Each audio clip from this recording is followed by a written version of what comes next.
Amidst the 100-year waste wars that plunged humanity into eternal darkness, two heroes stood in the path of the Dragon Lord, as they prepared to use their combined powers to destroy the catastrophe-ranked beast. But when the brave prince was shot down by a mysterious arrow, he was forced to give up his heroic ambitions and risk his life to save his son from being devoured by the S-rank calamity. However, his son's body was scarred with God's divine energy, and he spent his worthless life traveling alone, never realizing that his dormant dragon form would one day awaken, and would allow him to rival even the gods. But when he first arrived at the town of Linsakais, the guard was so disgusted by his ugly f***ing face that he was forced to let him inside. Hiro watched as a rich merchant whose name was Nambuko arrived in his Tesla Cybertruck, and how the broke-ass town people struggled to catch all the money that he threw at them. He tried to pick a coin as well, but a little fat boy swiped the bronze piece away from him, and Hiro overheard the boy's friends telling him not to collect any of Nambuko's money because he was just a greedy weapons dealer. But despite this warning, Pigo snuck into the car for some freebies, and Hiro joined a group of tourists to listen to the story of a warrior who saved the princess from a deadly dragon. The man claimed that he had inherited the weapon which the warrior had used to win his battles, but before Hiro could ask for the price of the item, a tiny boy scout snatched it away from the knight. However, he was captured by the man's giant bodyguard, so Hiro quickly stepped forward to stop the ogre from crushing the boy to death,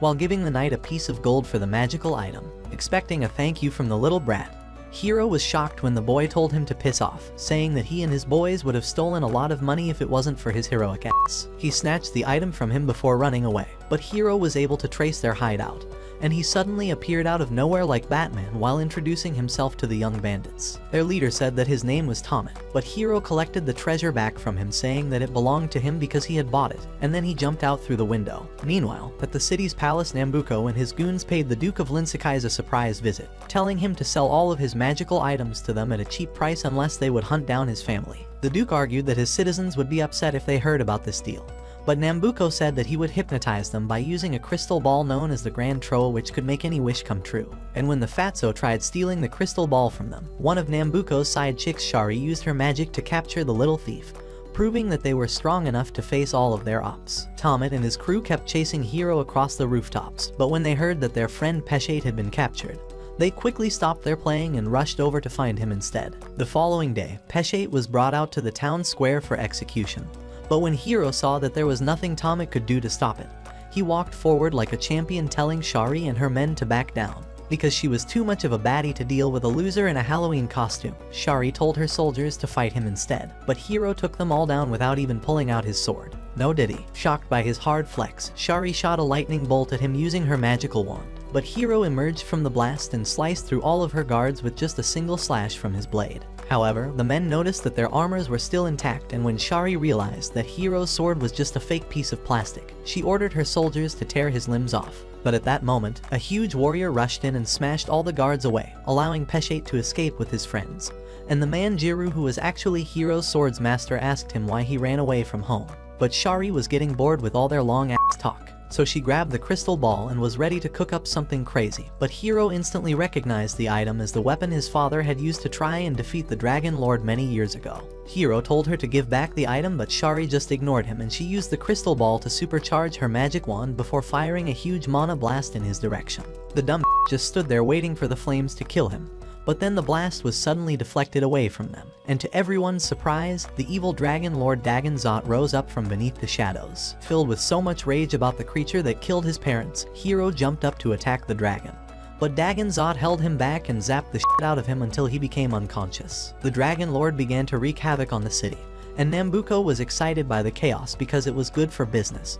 But not even the combined firepower from all of his soldiers could take down the evil beast. And when some of the arrows came flying in Hiro's direction, Dagonzot shocked everyone by using his wing to protect him from danger while unleashing his anger on the dumb guards instead. After smashing everything except for Shari's bunny cheeks, Dagonzot descended back into the shadows, and the Duke called Nambuko a psycho for bringing an S-rank calamity to their city. However, Nambuko said that the Dragon Lord's return was the perfect way to make the people of Linsakais to fear and respect him as their Duke, while also helping him rack up the cash from selling more weapons. Meanwhile, Jiru took Hiro to Tomet's hideout for him to rest, and while they waited for him to wake up, he told everyone the story of how Dagon Zot murdered Hiro's parents. Their continent of Kanon had 3 kingdoms within it, and because of the terror caused by the Dragon Lord, all of the countries agreed on a safe place in between their lands to imprison the beast forever. However, despite having such an amazing plan, the warriors were still no match for the Dragon Lord, so both Hiro's parents and all the wizards were consumed by the soul-devouring flames of Dagon Zot. Just as Juru was done with the story,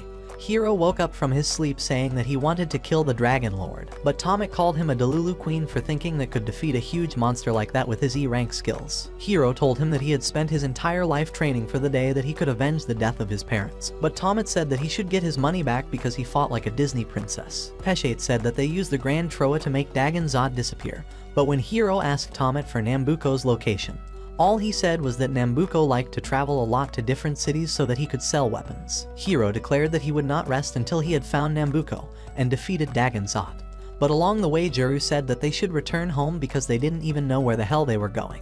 His butler Palupa asked him to return the money that he had borrowed from him, but when Palupa noticed that his gold coin was missing, Hiro told him that he had used the coin to buy a magical badge. Annoyed by his stupidity, Palupa threatened to cut him up and sell all of his organs to replace the lost cash, so Hiro quickly ran away with Juru to avoid getting sent to an early grave. And while he was chasing them around, Shari wondered why Nambuko had left her alone and traveled to another city, so she decided to FaceTime him using her iPhountain.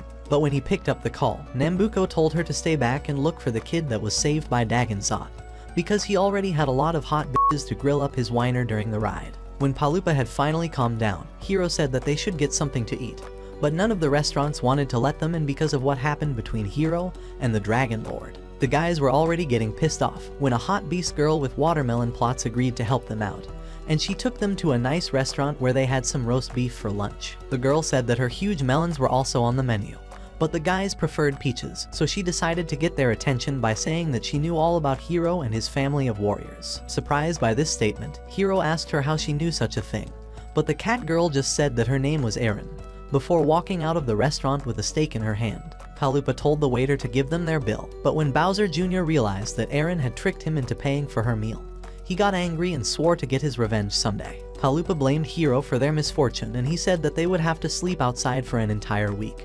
But Hiro took them back to Tomet's hideout, asking him if they could stay at his place for a while. However, Tomet didn't like the idea because he felt like Hiro and his gang were trouble. But when Peshate reminded him that they're the ones who had saved his life, Tomet agreed to let them stay for just one night. While everyone was still sleeping, Juru stayed up all night sharpening his blades, and when they woke up the next morning, he surprised the guys by cooking up a 5-star breakfast. Hiro said that it was time to resume their journey towards finding Nambuko, but Juru told him that he wasn't ready to take on the big bads just yet and that he should continue training instead. Juru began Hiro's training by taking him out to battle against some slimes, but Hiro was so useless that he couldn't even defeat these low-ranked creatures, and he said that his sword was too small for the task. Juru told him to focus on his skills and not the sword, but Hiro kept on losing more aura points against the slimes, and Palupa said that they would be better off selling him as a slave at the local market. However, Juru had faith in his student and he said that he was going for a quick hunting trip. But while Palupa was busy counting his money, a huge sand dragon appeared right behind him. Wanting to redeem himself, Hiro jumped up to attack the dragon, but his sword had no effect, and Palupa told him to run away instead, but the dumb started giving a heroic speech like Optimus Prime. The dragon opened up its mouth and Palupa was terrified that he was about to die a virgin.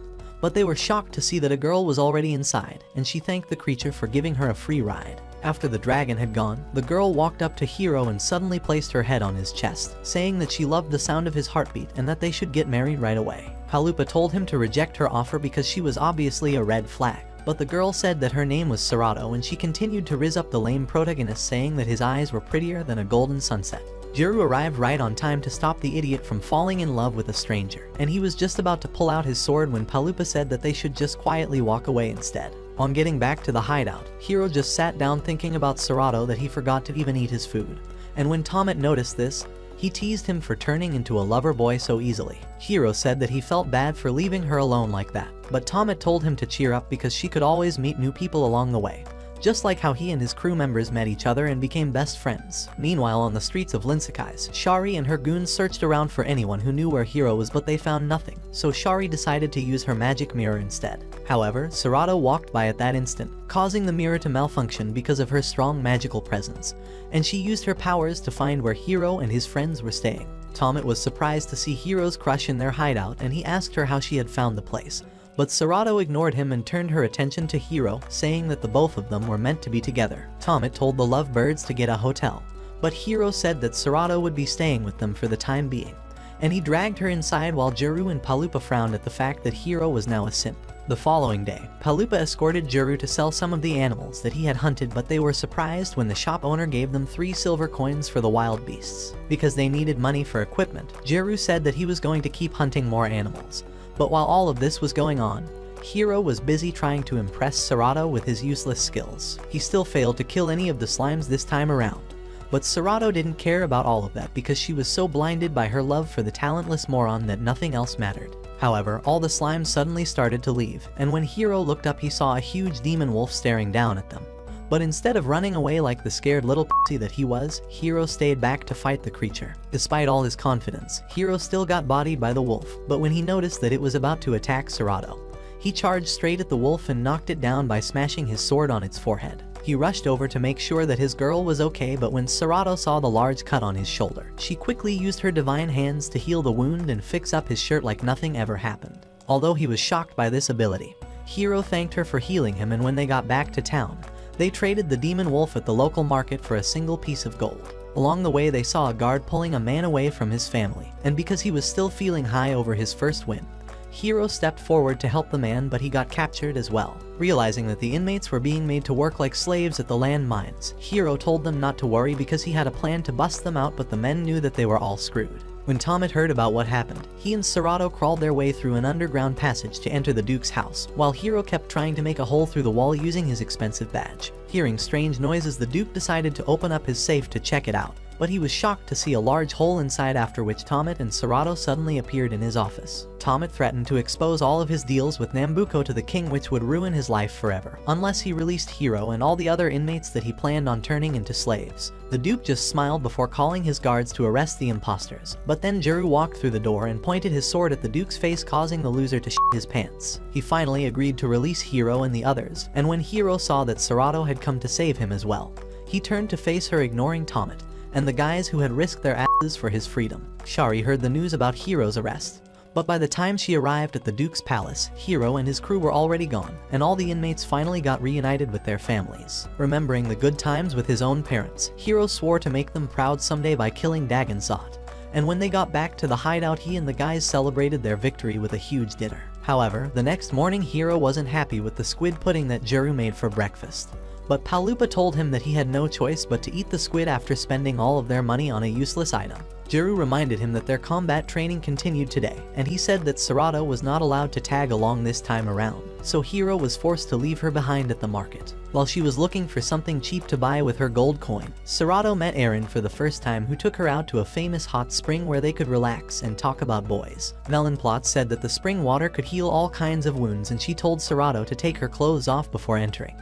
But Eren was pissed when she noticed that Shari was already inside. Meanwhile, Hiro was fed up with the fact that Juru only ever told him to fight slimes, and he said that he would be better off training on his own until he could defeat Dagon Zot using the Grand Troa. But Juru told Hiro that even the crystal ball couldn't save him at this point because he was just a pathetic little weakling, and that Dagon Zot would snap his bones so easily like a pair of chicken wings. Annoyed by this statement, Hiro ran forward to attack his master, but he got bodied like a noob, and Juru told him to just quit because there was no way that he could ever defeat him. However, Hiro got up again, pointing the blade at his opponent's neck this time around, and Juru had no choice but to defend himself by slashing his heavy sword on Hiro's chest. When the other guys saw what happened, they called Juru a traitor for attacking his own student, but Juru said that he was going to fix everything by taking Hiro to the healing hot spring. Meanwhile, Eren was trying to ask Serato some questions about Hiro and his crew, but the girl was dumber than a rock.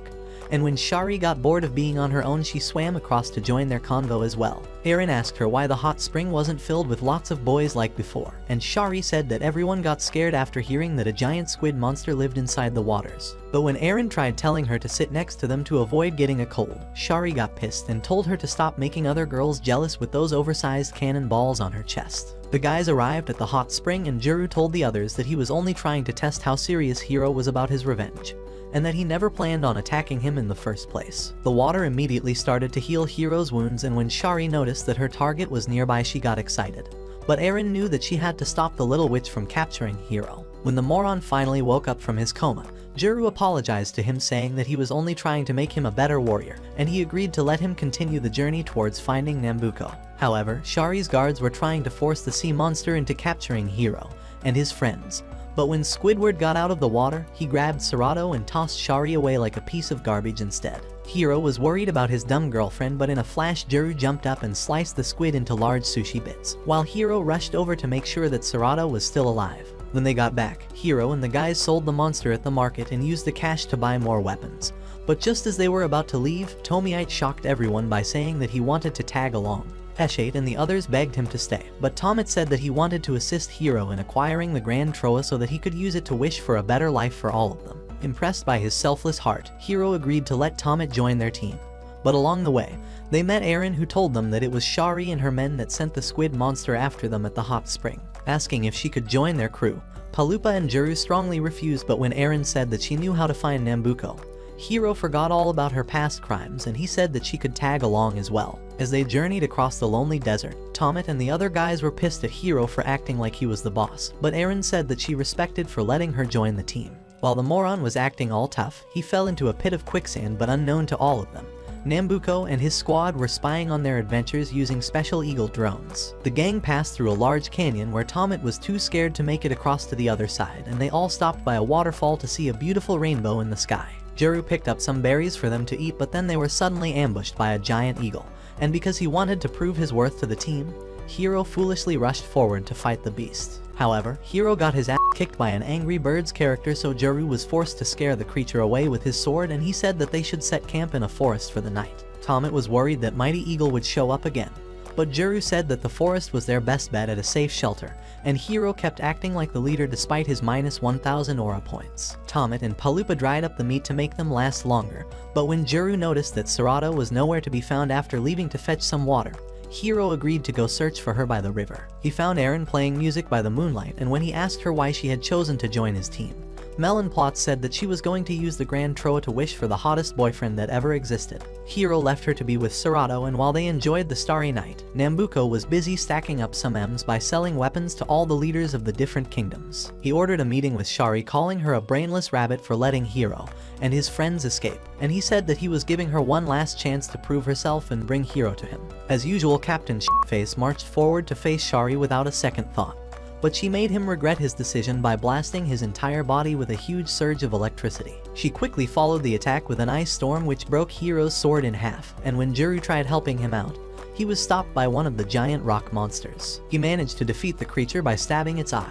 but Palupa knew that the rest of them had no shot at survival, so he summoned an Easter bunny named Mumu to get them out of there. Tomit didn't like the idea of leaving Hiro and Juru behind, but Palupa wasn't ready to die just yet, so he threw him and Serato into the treasure chest before jumping in as well and teleporting to another place. Shari was ready to destroy Hiro once and for all, but then Juru ran forward to stop her, so she trapped him in a dark energy force field and split the ground in two to keep him far away from them. Shari said that she was going to kill Juru for ruining all of her plans in the past, but when Hiro heard that, his body suddenly began to change and he smashed Shari's wand away before transforming into a badass demon. His whole body was covered in purple flames and Shari ordered her men to attack him, but Demon Hiro wiped them all out in an instant, and Shari quickly teleported back before he could rip her to shreds. After she had left, Hiro became unconscious and he dreamt about drowning in a dark abyss where his demon powers were all that existed, until he finally woke up in the middle of the desert. He heard some large footsteps approaching and Hiro quickly hid behind a boulder to avoid getting spotted by Nambuko and his men, but he still couldn't get over what had happened during the fight with Shari. He decided to follow Nambuko around for some answers, but when Mumu transported Palupa and the others back to the battlefield, they were shocked to see that Juru was badly injured. Using her divine touch, Serato was able to heal Juru a little, but when she asked him to tell them where Hiro was, he ran to the edge of the cliff, and they saw all of the soldiers that Demon Hiro had defeated. The guys were shocked that Hiro had beaten up all these guards, especially because he was a talentless loser with no sword skills, and they wondered if he had somehow cheated his way into getting magical powers. However, Palupa was annoyed at Eren because she was always just vanishing whenever things got bad, and he promised to teach her a lesson by stuffing her large melons into his mouth like a jawbreaker the next time that happened. Meanwhile, Hiro secretly followed Nambuko to a testing site where he showed a customer his latest invention by using a machine to fuse the body of a monster and 3 humans into a hideous hybrid. The creature charged straight for them, but Nambuko's guards quickly took it down, and the Duchess praised him for his work, saying that she couldn't wait to test out the weapon. Seeing how he had killed those innocent men, Hiro couldn't hold back anymore, and he got out of hiding to face Nambuko, who told him to f off because it was none of his business. He was just about to pull out his sword when he realized that Shari had broken it earlier on. So Hiro decided to fight Nambuko without a weapon, but he got ass-whooped in less than a minute. He told his men to capture him, and when they got back to the village, Nambuko made sure to keep the Duchess busy with a couple of male servants before walking outside to meet Shari. She apologized for not capturing Hiro herself, saying that he had turned into a scary demon at the last minute. But Nambuko told her not to worry, and he gave her a huge bag of cash to thank her for trying. Juru and the others saw the dead hybrid on the ground, but when Juru noticed a familiar logo on one of the weapons, he realized that Hiro must have been captured by Nambuko. He tried struggling to escape, but Nambuko arrived with a bag of tools, saying that he was going to torture Hiro and watch him scream until he had told him all of his secrets. Asking him what he knew about the Dragon Lord, Hiro responded saying that it didn't concern a dumb merchant, but Nambuko told him that the chaos from Dagon Zot's return would be good for his business. He placed the dagger on Hiro's arm to make him answer correctly, but then Nambuko was interrupted by the Duchess, who complained that the servant boys he had assigned to her were terrible in bed. Hiro was glad that his arm was still intact, and he managed to wiggle his feet out of the rope before using the special badge that he bought to cut through the other restraints. But when Nambuko's head scientist Dr. Bafalapa arrived to inspect the room, he noticed that Hiro smelled a lot like Serato, so he asked him if she was still safe and alive. Although he was shocked at how the old man knew Serato, he said that she was alright, but Lapa kept asking him more questions, so Hiro told him how Serato had placed her head on his chest the first day they met. He listened to Hiro's heartbeat to confirm if he was lying, and when Lapa realized that he was telling the truth, he began to freak out, but Hiro used that as an opportunity to cut the last rope that was holding him back. He ambushed the old man and tried squeezing his neck, but Lapa threw him away like it was nothing, and he told Hiro to take care of Serato because the both of them were destined to be together. Hiro said that there was no way he could keep her safe because he was currently Nambuko's prisoner, so Lapa gave him a magical potion that could transport him to whatever location he imagined. He drank the potion while thinking of Serato, and Hiro's body began to glow with a magical aura before vanishing into the sky and landing in front of Juru and the others just as they were about to go look for him. When Nambuko returned and he realized what Dr. Lapa had done, he got angry and pointed his dagger at the old man, but decided to spare his life because he would need him to make more weapons in the future. Hiro and the gang took shelter at a cave which Eren identified to be an abandoned gold mine, and he told them everything that Lapa had said to him while he was still captured. Picking up a familiar scent on his shirt, Serato said that Hiro smelled just like Dr. Lapa, and when he asked her how she knew the old man, she surprised him by saying that Lapa was her dad. Everyone was confused by the family drama, but Juru changed the topic, saying that there was a possibility that Hiro was carrying Dagon Zot's heart, which would explain why the Dragon Lord had protected him earlier. Juru said that the heart switch must have happened when Hiro's dad tried saving him from Dagon Zot's flames, which meant that he had actually transformed into a dragon on the day that they fought against Shari. Hiro couldn't believe that he was carrying the heart of the creature that killed his parents, and he ran out of the cave in frustration. But Juru and Palupa quickly arrived to cheer him up. They reminded him of the time when he was a little boy and how he would always bend down to cry whenever something bad happened. But Hiro said that he couldn't remember any of those memories. However, Palupa pointed out that he was doing the exact same thing right now even after all these years, just like when he lost his parents and refused to be part of the funeral. He also told him that Juru had been secretly studying magic for the past 10 years in order to figure out what actually happened to him on the day that his parents fought the Dragon Lord. Because of the love and respect that they had for him, Juru and Palupa promised to always protect him from danger, and Hiro said that he would never give up until he had defeated the Dragon Lord. They continued their journey through the forest, and Palupa was upset that Eren had ghosted them for the 3rd time. But Serato was happy that she could listen to Hiro's heartbeat once again. Tomit tried telling him to activate his dragon form, but Hiro said that it was for emergencies only, and while they argued, Shari used a giant eyeball to monitor all their movements. Arriving at an abandoned village, Palupa said that they should rest a little before moving on, but Tomet noticed that there was something strange about the town, so he walked into one of the houses to investigate. As Juru walked around the village, he started having flashbacks about the time when he was a little kid and both of his parents were killed by a mob of angry villagers. His father was an ogre who married a human, and because the other ogres were not happy about this union, they captured the both of them and hung them to death while Juru watched and cried. He ran away from home and was about to die in a lonely desert when Hiro's father Lord Barrow found him and brought him back home to become a big brother to Hiro. Tomet kept searching the house until he was ambushed by a hybrid monster, so he rushed back to tell the others, but Hiro was unable to help out because he didn't have a sword. The monster charged straight towards him, but luckily Juru was right there to block it with his sword, and he tried slicing the creature in half, but the hybrid dodged his attack and knocked him out with a flying kick. Swamp Thing jumped forward to attack Hiro, and Tomet advised him to activate his dragon form, but when the loser tried channeling his inner dragon, all he got was a little sandstorm instead. The hybrid was about to tear him apart when Juru suddenly appeared and slashed its gut with his sword, causing the creature to fall down, and the red color in its eyes to fade away. Meanwhile, Eren took a trip to Nambuko's place and Shari thought that she had come to visit her. But when it was finally time to meet him, she ditched Shari and walked inside to sell some information to Nambuko. She told him that Hiro was carrying Dagon Zot's heart and that his father was Lord Barrow, so Nambuko promised to pay her for the intel, and he gave her a seashell telephone for them to keep in touch. However, when she had gone, Nambuko told Shari to come inside and he ordered her to kill Hiro once and for all. But unknown to them, Eren had heard their little convo using the seashell telephone, and when she got back, Melon Plots wondered what to do with that information, while Hiro argued with Palupa about getting a fancy new sword, but the stingy turtle said he had to go for something basic instead. They booked hotel rooms, but Palupa didn't pay for any food services, and when Tomet asked him how they were supposed to eat, Palupa said that Juru would prepare their food inside the room to save money. Hiro went out with Juru to shop for a new sword, and after choosing a couple blades that were out of his league, Hiro settled for a medium-sized sword that Juru helped him pick out. They stopped by the market before heading back, and while Juru picked up some food stuff, Serato pointed to a moon trinket at a jewelry shop. But Hiro was shocked when the seller said that it cost $100. Hiro wondered if he should give up all of his money to make her happy, but because Serato knew that her boyfriend was a broke-ass dude, she lied, saying that she was happy with the gold coin that he had given her earlier. Juru met up with them when he was done and they all went back to the hotel, but unknown to them, Eren was at a nearby shop purchasing some deadly arrows to use for their next big fight. They settled down to enjoy Juru's cooking, and Tomet noticed that Serato hadn't touched her food at all. But Juru reminded Hiro about how Dr. Lapa had told him that he would someday meet Master Theo. And because no one else knew who he was, Juru told them that Master Theo was once a magical instructor to Hiro's father.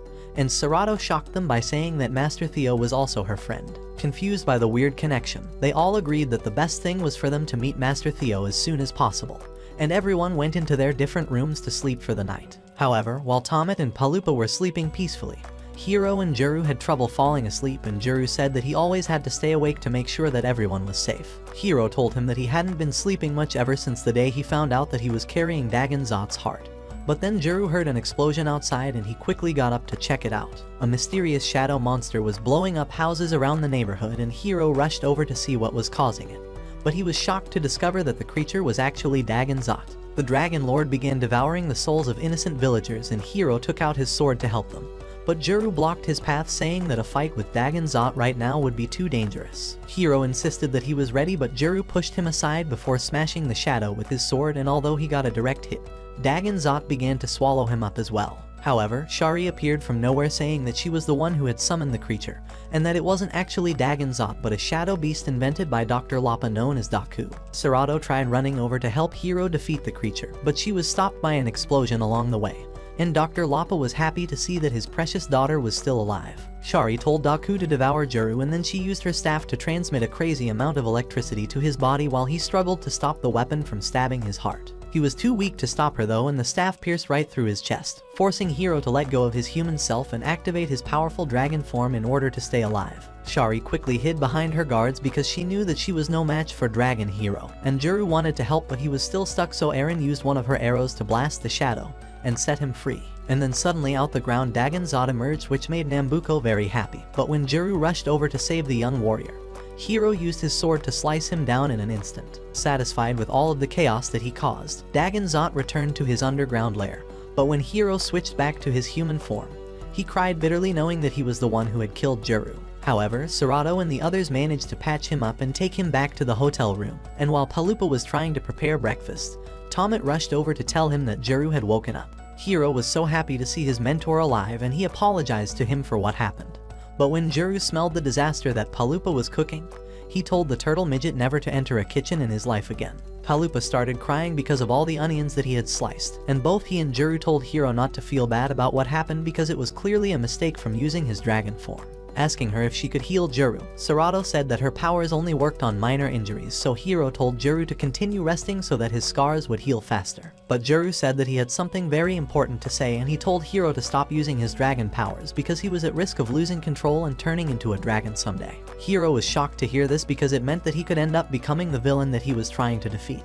But Juru said that Master Theo could help him control his powers, and then he fell back into a coma. Palupa tried buying some medicine from Mumu to cure Juru, but when the bunny insisted that the drug was $1 million, Palupa got pissed and he told her to go f*** herself. Tomet suggested taking Juru back to the healing spring, but Palupa said that it was too far away.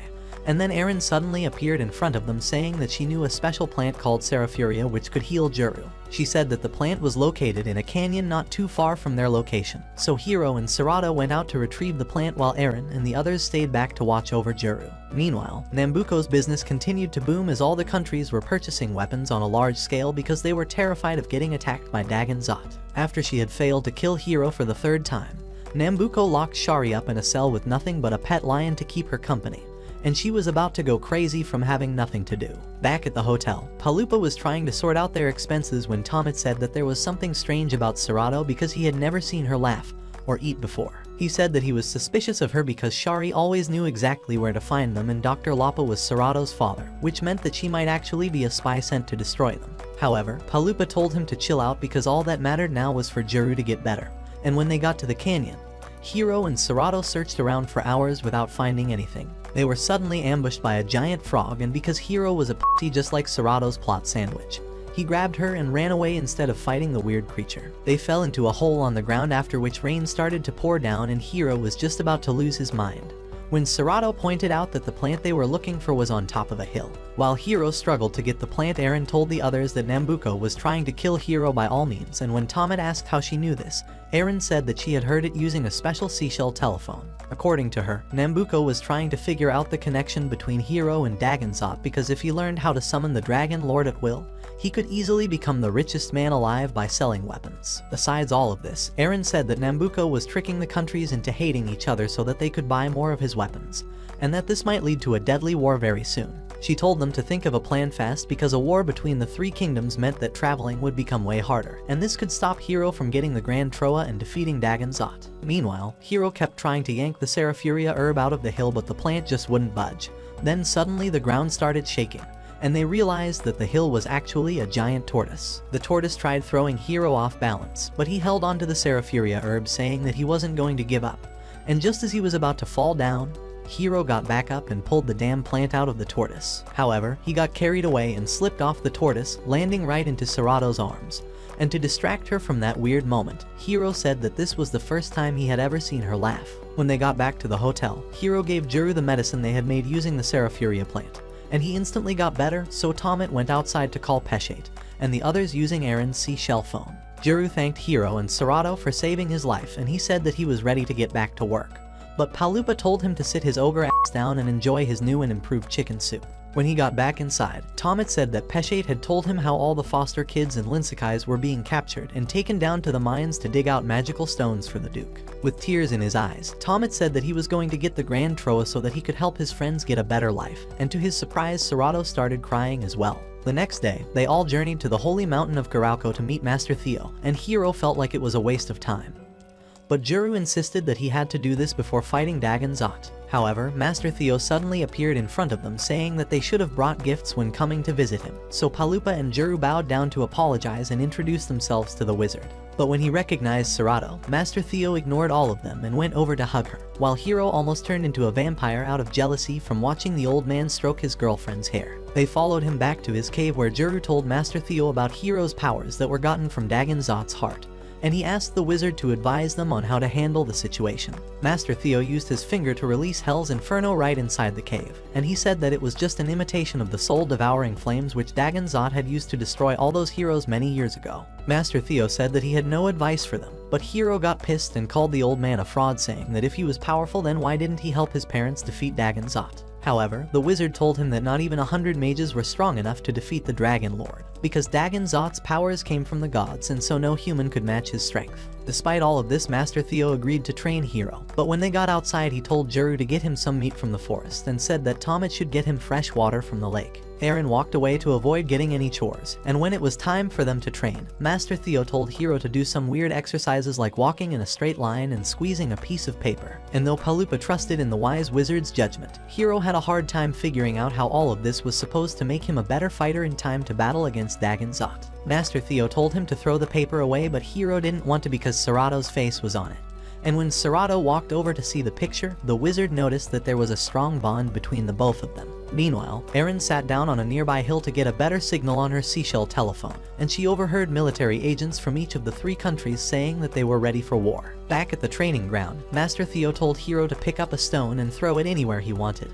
But when the stone landed on the ground, the wizard noticed that it glowed with a magical blue aura. He said that life was just like that stone on the ground, but while Palupa and Serato praised his wisdom, Hero told the old man to cut the crap and teach him something useful for once. So Master Theo said that they should do some sword training instead, and with a single wave of his hand, the wizard blasted Serato's wand into the sky using an invisible weapon known as the Koku Blade. He told Hero to try out the Koku Blade for himself, and although the dumbass thought that nothing happened, his invisible sword move was able to slice a tree stump behind Master Theo. The wizard praised him for using the Koku Blade on his first try, and he told him to keep practicing his stance.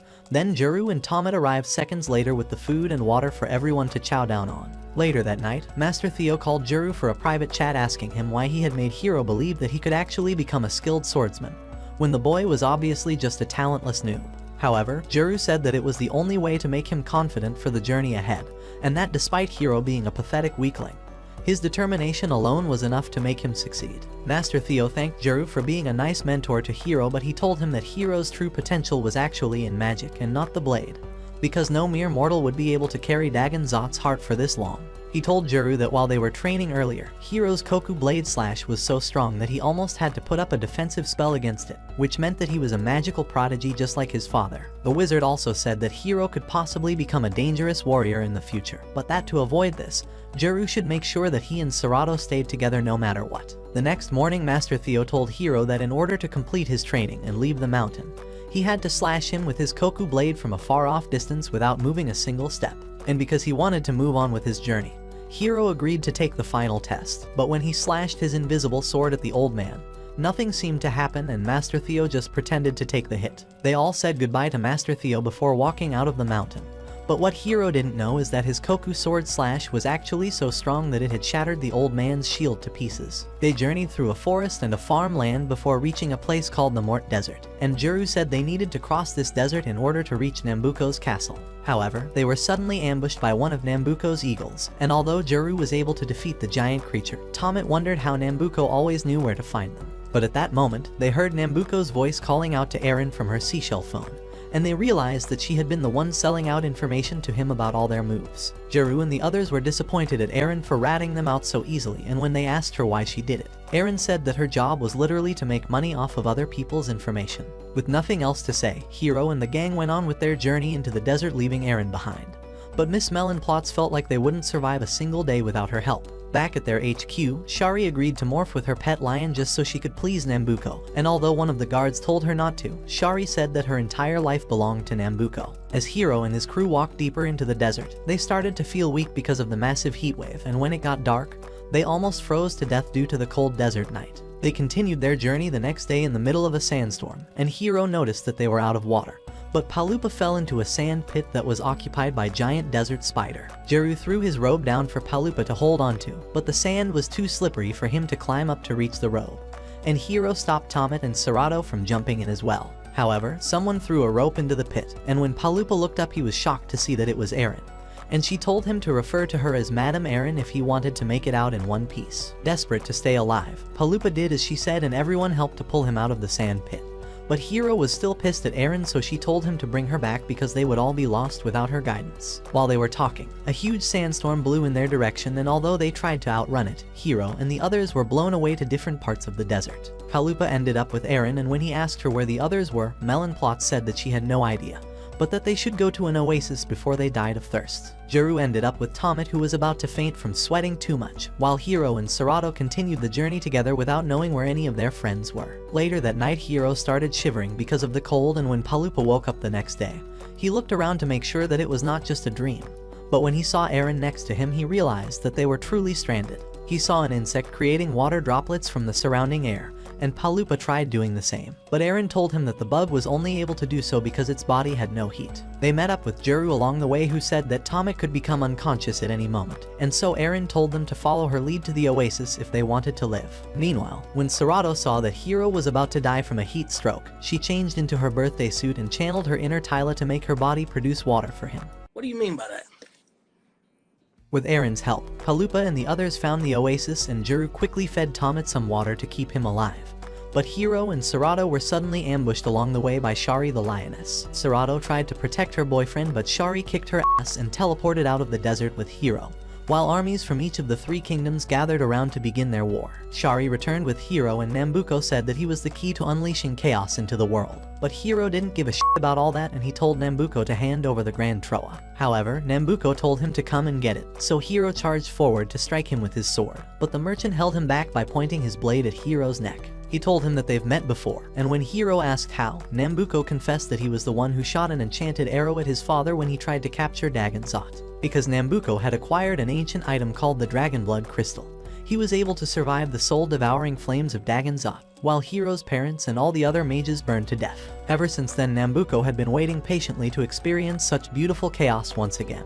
But Hiro said that he was batshit crazy because Dagonzot had consumed the souls of countless humans. He tried attacking him again, but Nambuko smacked his sword away, saying that he wasn't going to kill him because he needed his heart in order to summon Dagonzot out of his lair. Back at the Mort Desert, Juru and the others looked around for Hiro, but when they used the seashell telephone to try and locate him, they heard Serato calling out for him instead. Following the sound of her voice, the gang found Serato smacking her wand on a metal projection, and Palupa wondered if all of the heat had finally made her go crazy. But Juru said that she was most likely trying to summon something with the noise, and at that moment, a huge dragon descended from the sky and swallowed Serato up. Juru rushed forward to attack the beast, but then the dragon opened up his mouth for him as well, and Serato said that the nice creature had offered to carry all of them to meet Nambuko. When they got to his HQ, Tomet said that the place looked like a haunted house, so Eren said that it used to belong to a demon lord known as Gyrokias, who was defeated by the brave warrior Dalhalbart. She suspected that Nambuko had turned the place into his castle because he wanted to use the magical power that was stored inside. But just as they were talking, an arrow was shot which stabbed their dragon on its wing.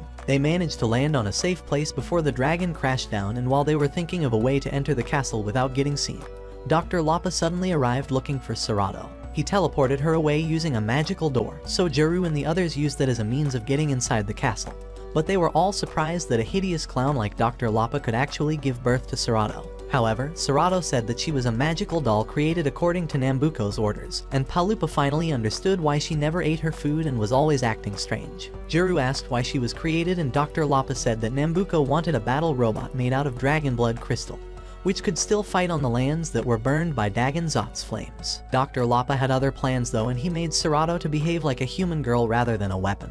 But when Nambuko noticed this, he told him to get rid of her immediately. However, Serato was like a daughter that he never had, so Dr. Lapa helped her escape from the castle, and this was why she ended up meeting Hiro and the others. When Juru said that Hiro was carrying Dagonzot's heart, Dr. Lapa finally understood why Serato was so attracted him, because she was made out of dragon blood crystal, and she didn't have a heart. Dr. Lapa told her to forget all about Hiro because Nambuko was about to commence his plan of summoning Dagonzot, and that he would most likely use her as a weapon to fight his enemies. But Serato started acting like a dumb teenage girl, and she told her dad that Hiro was the love of her life before running away to find him, so Dr. Lapa begged Juru and the others to take care of his daughter. They followed her to the place where Hiro was being held captive, and Serato said that Nambuko should take her and let him go.